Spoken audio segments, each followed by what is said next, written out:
everybody. Good morning. Good Good morning. morning. Good morning. All right, so we are going to interview Etowah County's Personnel and Safety Director, Mr. Chris Winningham. And we are thankful that he has agreed to do this for us, trying to be considerate of his time. I know how busy he is, especially during all the chaos that we have going on with our school system right now in the middle of this pandemic. But thank you for agreeing to interview with us. And I think we also have another guest. And Mr. Winningham, I'll let you introduce him. Yeah, absolutely. Eric West is joining us. Eric is a former teacher and principal here in Etowah County, but has moved to the beach and is now a personnel director down for Baldwin County school system, which is the largest county school system in the state of Alabama. And he and I are good friends, and we oftentimes bounce ideas, problems, and dilemmas off each other. And it's interesting to see how that system does things versus how we do things. And I think we glean a lot off each other. So yeah, I'm glad to see that he's on. I know he's driving back from I think he had a personnel matter this morning. So he's driving back from something and agreed to join us for what time he has. So morning, Eric. Hey, good morning, Mr. West. Thank you so much for agreeing to do this. Absolutely. So we're going to go ahead and get started with some questions. And Mr. Winningham, Mr. West, either of you can chime in and answer these as best as you can for us to just give us a little more,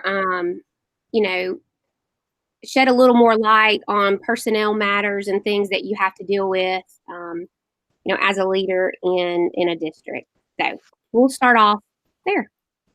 Well, I have the first questions. I'm Holly Murphy, and I'm the Assistant Director of Special Ed in our system. And I want to thank you guys again for agreeing to let us interview you, especially in this way. It's not the easiest thing, and I know you're very busy. To begin with, some of the questions we have are very random order. And one of my first questions is, what are your thoughts on tenure for school employees? Do you feel the rules governing tenure should be reformed? Yeah, I'll start off with that one. When I was on the educator side of the fence, I was job protection. Felt like it was something that was there so that the ugly politics of education couldn't come and take my job till the night. But now that I've crossed over, yeah, I do believe there needs to be reform. I feel like that it makes it hard, and you guys are administrators, most of you, and you know that it makes it hard when you've got a teacher that is basically riding it out and that is using that safety net and not performing as they should.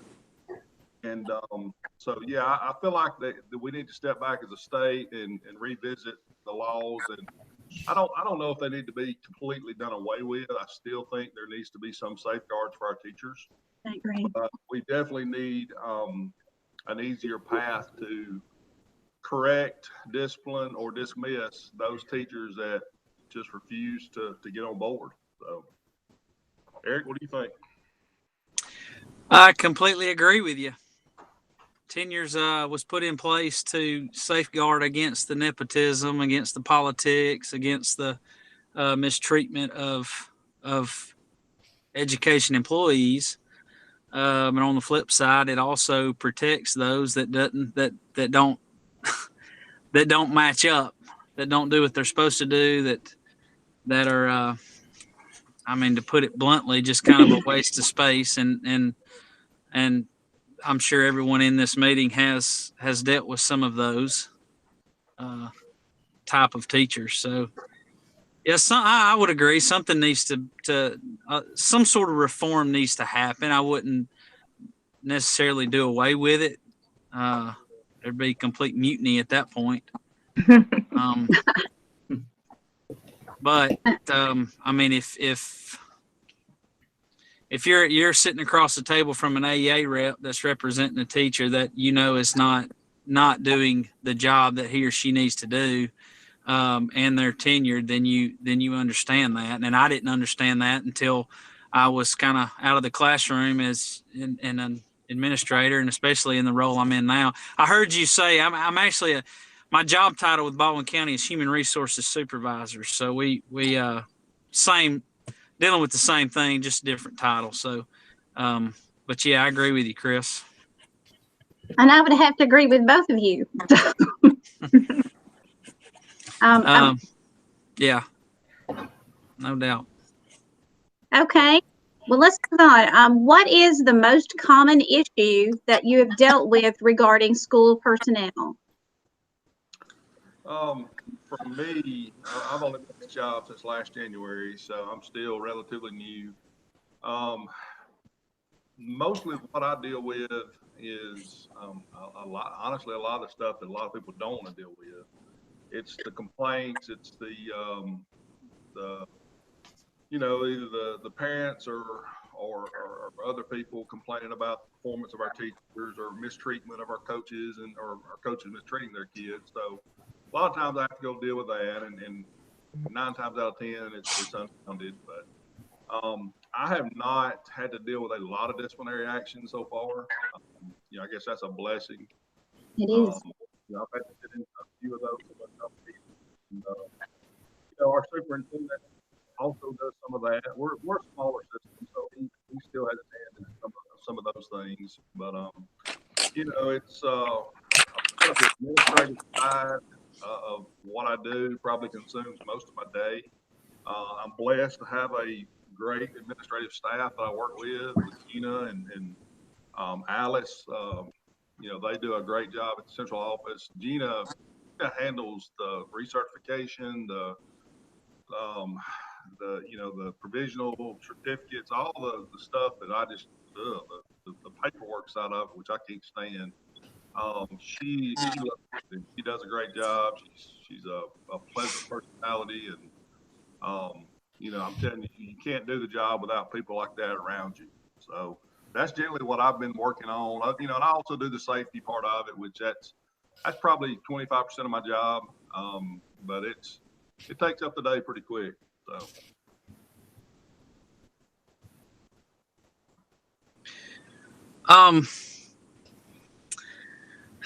Day to day, I mean, this is Etowah County compared to Baldwin County. I mean, it's just massive.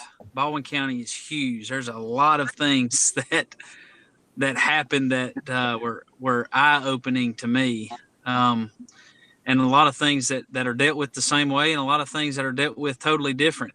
I know right before I got here, there was some policy changes, board policy changes that took place. And I know, let me say hey to, I guess I see Josh, I see Julie, Kenny. Hey, Holly. Hey, Christy. Hey. I didn't say, how are y'all? I know y'all are as quarantined as everybody else. So we're working through this, but one of the big policy changes, and we really haven't had to deal with a whole lot of issues, but just employees frustrated, and we've had a couple, but the policy change was having to do with leave, sick leave versus personal leave versus taking days off, 2 weeks. You can't take a day off the first 2 weeks of school. You can't take a day off the last 2 weeks of school. And I know some of y'all have dealt with this. You can't take a day off. If you've got a 3-day weekend, you can't take the Friday or the Tuesday off prior to or after it. So that's stirred up some frustration with some employees and with getting AEA involved and how that's working out. Partially because teachers do that. You know that. Teachers do that. They want to stretch out a 3-day weekend, make it a 4-day weekend. and I'll speak from West End Elementary. Well, we don't have subs that want to drive to West End Elementary. So what do? You have to split up classrooms and get somebody to pair to cover. And then, you might run into a situation where, hey, that ain't in my job description. I'm a pair. I can't do that. And then, you're running into a whole gamut of things because somebody wants to take a day off. And I get it. We all need to take a day off. So that's probably this year been kind of the highlighted topic of conversation. But as far as just common stuff, Lord, there's always something. And you can't, to the point you can't make it up. You can't write it. It just happens. So you deal with it as it comes. I can see that. Christy, I know you and I have talked about situations like that in our system. Yes, that was an ongoing problem for me. For the same reasons, it was a problem for Eric at West End, because we're on the upper end of the county, and it's hard to get subs. And I can't tell you the times I've had to split classes this year just because somebody wanted to be off, and it creates a problem not just for that one classroom, but when it's affecting everybody else, we all have to take up the slack, and it is a problem. That's very interesting, Eric. I'd like to know more about that one. Well, it's you're gonna open up some wounds and some sores if you do it. It's I can imagine. It's a tough one. Even taking sick leave when you're not sick. That's a big deal. That's a big deal down here, and it's not taken lightly. You can't approve or disapprove someone taking sick leave. They're either sick or they're not. You don't get to say whether they can take it. But if they're posting pictures on Facebook when they're down at the beach or they're Yes. fishing, then yes, you can question that. And yes, you can make someone take unpaid leave because they took a sick leave day against board policy. Not to mention it's against the law. So that's a tough one there too. Can I ask a quick question about that? Your policy as far as sick leave goes, what do you require? Do you require doctor's excuses? What do you require if somebody takes several days off? It's along the same lines as the Etowah County. I don't have it in front of me, but if a teacher takes a day, the principal's not going to require them bring a sick note. Exactly. Now, a good teacher, if they're going to be sick and they know they're out for 5 or 6 days, they're going to communicate that with their principal and say, hey, I am sick. I've got something going on. If they've done what they're supposed to, then they've got their sub stuff ready. They've got stuff lined up for the sub to take, so Right. it's at the principal's discretion. And most of the time, if they have an issue, if the principals have an issue, they're going to reach out to human resources and say, hey, I've got an issue. I'm watching this. It looks like I might have a employee that's abusing the sick leave policy. Can y'all come in and help?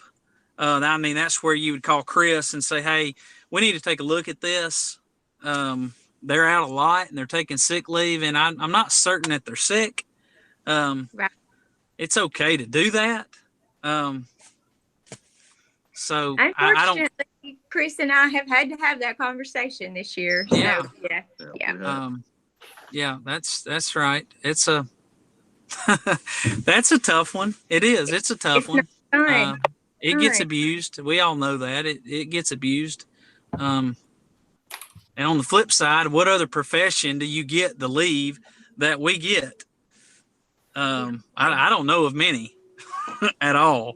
No. I see my wife's frustration when she's having to take right now during this. They're asking the employees at the hospital to take their vacation, their paid time off during the coronavirus, and nobody wants to do that. But of course, this is unprecedented. But teachers aren't having to do that, so True. we're blessed. We In my- definitely have a lot to be thankful for. Mm-hmm. Absolutely. In my position at an alternative education setting, you're not going to find a sub. You No. don't. Nobody comes. It doesn't matter. So I've just put a kind of a school policy. We put it in as absent. We don't even request a sub. We just have to cover it. Mm-hmm. Right. Right. Sometimes it's like that in special ed. You don't have people who want to sub in special ed because for whatever reason that, it's a little scary sometimes. And then you've got paras that have to be out, and our paras, most of them ride the school bus, and that's hard too. I know, Eric, that you had those problems at West End. We've talked about that many times. And so I definitely see where this is something we might, that need to be changed in the future, maybe. Mm-hmm. I don't know. I know at John Jones, we had several that would go to Disney World for a week at a time in, November or whatever. And Uh-huh. we'd get upset when Miss Clark would ask them about it. Whew, that's a tough deal. You It's go hard. kicking over those rocks, you're gonna start kicking over a bunch of rocks. Yeah, I mean, that's right. Well, That's and right. especially like with special education, it's a safety concern too. It is. So It is. many times, because some of those parents are in such a litigious mood all the time, and if you bring somebody in that doesn't know how to deal with that student, then we're facing a possible lawsuit, or we're facing a sub being injured. There's just so much. It's hard. Yeah, we had one particular case at another school this year where we had to train several different particular subs, and just said, if we've got to have a sub, this one's got to come here. You can't pull them for other places. And that makes it really hard. And that's not fair to everybody else, but you got to be prepared for that because it is a safety. Right. Well, let's talk about one other. Oh, I'm sorry, Eric, go ahead.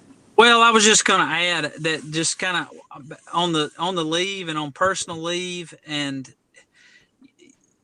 it's still left at principal's discretion. If someone, if they put in for a professional leave day in March for personal leave day in March for a day in September, then that teacher has planned ahead, has gotten with the principal, has notified them that they're going to be absent this day, whether or not it's on the weekend of a 3-day weekend or not, but they've put in place and they're ready and they're prepped for that. It's not deciding on Wednesday that I'm going to take off on Friday and leave everybody hanging.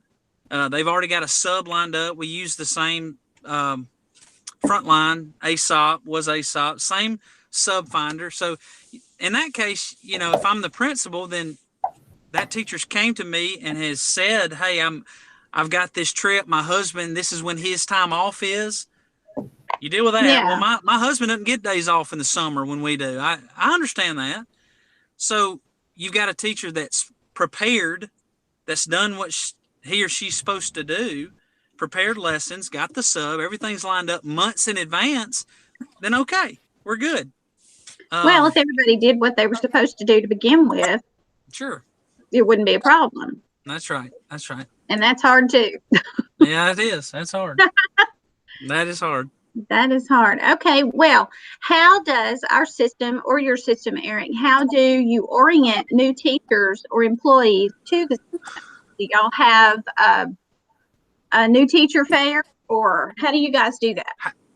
You broke up. How do we orient new teachers to what? To the your system? Yes. To the system. Okay.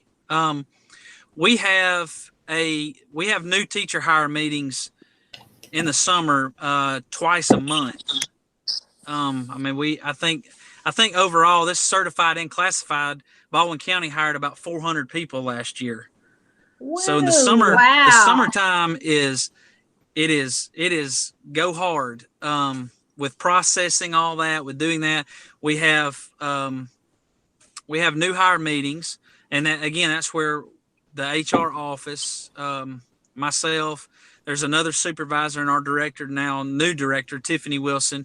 We run those meetings.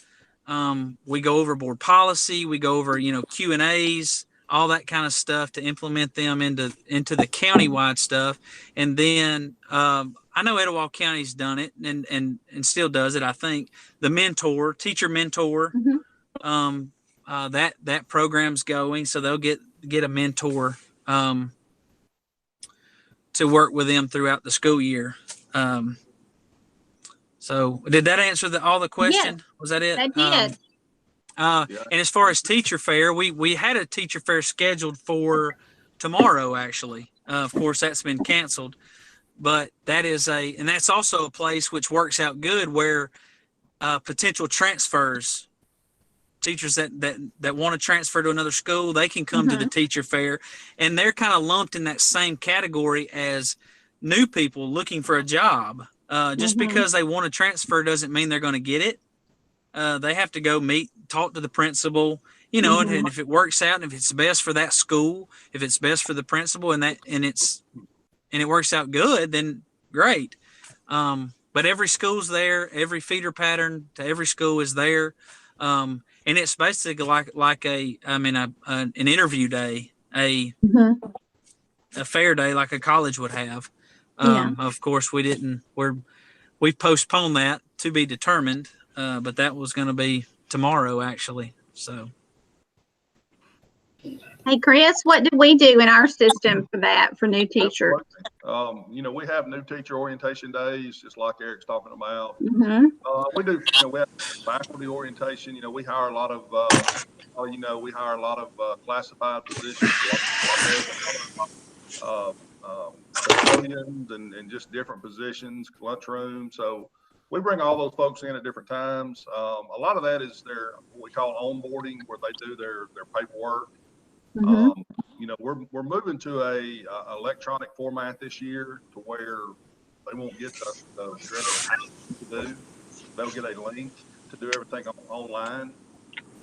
So everything will be kind of, filed digitally. We're really hoping it'll streamline that process. But, a lot of our teachers come from our universities, and they've been trained on morality and ethics and classroom management, all the good stuff that we just hope they have and that you guys in school will have to oversee. The ones that always kind of give me the knot in the stomach are the ones that are coming through the provisional route, which are the ones that did not have the education classes at the universities. Yes. They're a crapshoot. You don't know what you're going to get. You know what you hope you get, but they're the ones I feel like we as a system have got to come up with some type of, ethics training, social media training. I know, I've talked to some of you guys about some of our teachers and their social media habits. These guys are young. They're fresh out. They're millennials. They know no other way. And when you go in there and tell them, hey, look, your Instagram, your Snapchat, your Twitter, you can't share that with your kids. You get that look back from them. They can't wrap their head around that. Yeah.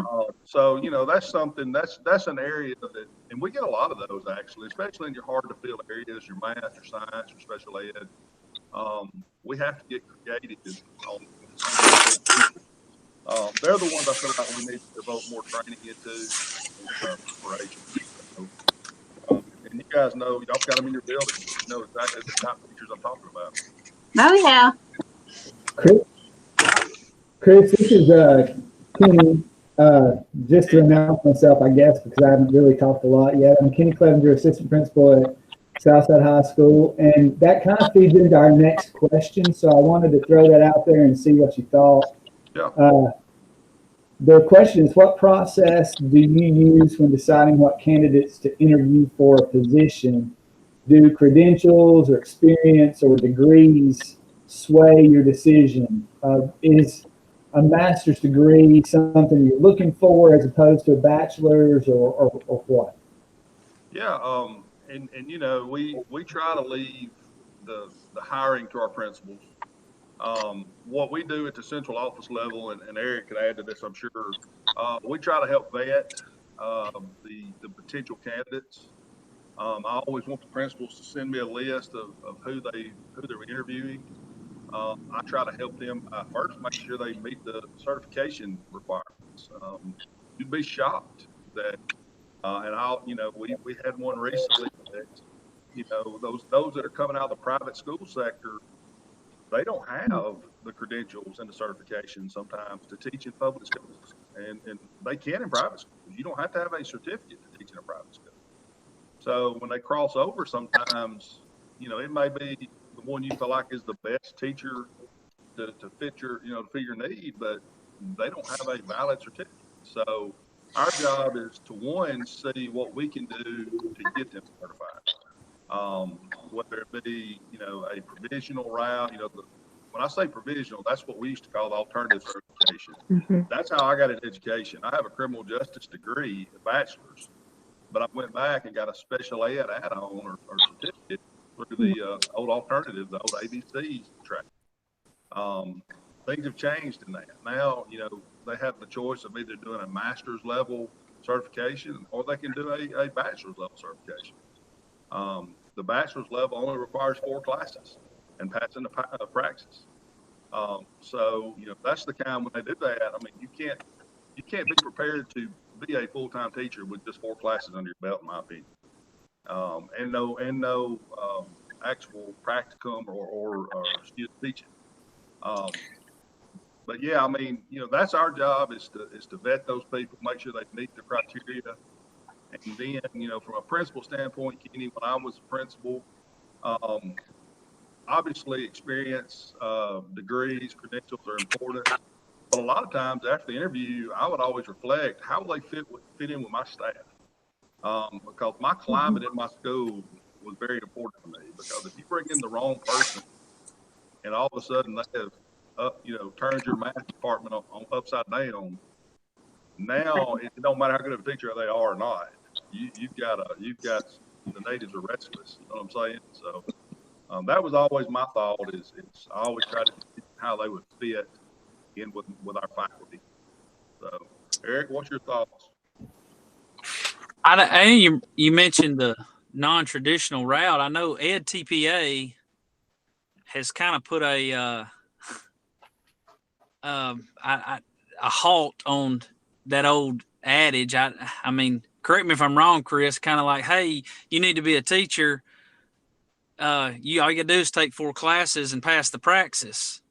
And come on, that kind of deal there. But that EdTPA, if any of y'all looked into that or been involved in any of that, that's vetting. That's vetting who wants to be a teacher and who doesn't. Yes. That is the old, if y'all ever done a portfolio in college, that is the old portfolio they used to make us do. That's right. A kid coming out of college right now in the College of Education is doing that as a portion of their degree, as a class. But the state's requiring that everybody do that. So, I mean, it's a big deal. It is fully involved. Recording their lessons, recording them teaching, it's fully involved. It's going to vet. It's going to do a lot of the vetting, and if they can get through that EdTPA portion, they've got some experience there and can do the job. Again, from a Baldwin County standpoint, the principals they hire. Like Chris said, they know their climate, they know their school, they know who will work, who won't work. But also when that personnel file is built at the central office, whether it's a teacher that's hired at Spanish Fort High School or Alberta High School, that's 2 different worlds. That's West End High School versus Southside. That's 2 different, but that resume, the resumes checked through the central office, the references are checked through the central office, it's vetted through there. It goes through about 5 or 6 people before it is signed, sealed, delivered to the board for board approval. Again, back to the principal knows the climate. They know the who will work, who won't. Is a master's degree always the best? No. Is 20 years experience always the best? Lord, we know that that's not the case. In some cases it can be, but in some cases it can. Is someone fresh out, just ready to get after it better than a 20-year vet? Sure, in some cases. Fired up with new ideas. Is putting that person in the math department a good thing? It is in some cases. But if Miss Towns has a 3 veterans in her math department, and if she hires a new green rookie to come in, Lord, she may have mutiny all year long. But what do? You just gotta, you gotta make those decisions as they come. And I mean, we all want new and exciting things to happen for every school. Having a little boy right now, I want new and exciting teachers for him. I don't want the old, just open to page 20 and do the odd number. Let me know if you have any problems. I mean, I just don't want that. So Right. again, that's decided at the principal's desk. And of course it's vetted through the human resources office before they're voted on by the board. So. Okay. And that kind of leads into our next question. One thing too, that the Teaching in Alabama, which everybody uses to do the application, and you can see the applicant's history. I always look for red flags. If somebody's been teaching 15 years, but they hadn't been at school over 2 years, and they've been to 8 different schools, that was always, I mean, to be honest with you, I slid them off to the side, because yeah, a math teacher, then it's game on. No doubt. Good. No doubt. I'm if I see that and I can't slide it off to the side, I'm calling those principals at those schools for certain. And that's what I was getting to. The legwork, the reference checks are so important. Before you make that final recommendation, you've got to check their background. Even though they may have references on there that say they're the greatest thing ever, I would call people in that area just to see what they know about that person. Do some investigating work. Absolutely. And that leads right into our next question. And one of our assignments, Malcolm Gladwell, he talks about a mismatch problem in education. Not only education, he talks about the mismatch problem NFL has with finding quarterbacks. They take all quarterbacks in the NFL take the Wonderlic test, and the 8 of the greatest quarterbacks of all times made the lowest scores. And he says that's the same problem that we have in professional hockey, education, all. So my question is, how does our system and Baldwin County system recruit teachers and try to find out if they're able to do the job before that 3 years or starting of that 4th year with tenure? Well, as far as recruiting goes, we try to hit some of the big school fairs. We want to get these young prospects right out of college. I love hosting student teachers. I know they can be a pain in the neck sometimes for principals, but if I can get 25 or 30 student teachers in our system, that's 25 or 30 potential employees. So we try to get them as they're coming out. And I'll be honest, and Eric probably has the same thing just because of where they're located on the beach. Etowah County schools in general have good kids, and some of the areas around us, I mean, for lack of a better word, the kids aren't as good as our kids. I mean, and those teachers want to teach good kids. So sometimes they want to come to Etowah County. So, we have that in our favor. So, it's just at that point, it's weeding through those and trying to get the best match. But what you're talking about as far as trying to interview, not interview, there's a lot of factors go into it, Josh. You know it. I mean, politics, favors. Absolutely. You got to deal with that, and you've got to interview people. If a board member says, "Hey, I want you to interview John Doe," you're gonna interview John Doe. Now, hopefully, that's all they're asking. They're not forcing any issues on you. But even though you go on an interview knowing they're not a good fit, you're gonna do a courtesy interview. Everybody's done them. So yeah, I mean, it's just it's the nature of the beast. Hey, I'm going to interrupt just a second, and I am recording our meeting and everything. I am going to stop this recording and let this be part 1. I have a fear that the upload of this might be a large file and it may be hard, so I'm going to do a separate recording. So for part 2 of the interview process, so I'm going to stop this one at this point, and then we will start again and do a part 2. Okay. Okay. Sounds good. Sounds good. Okay.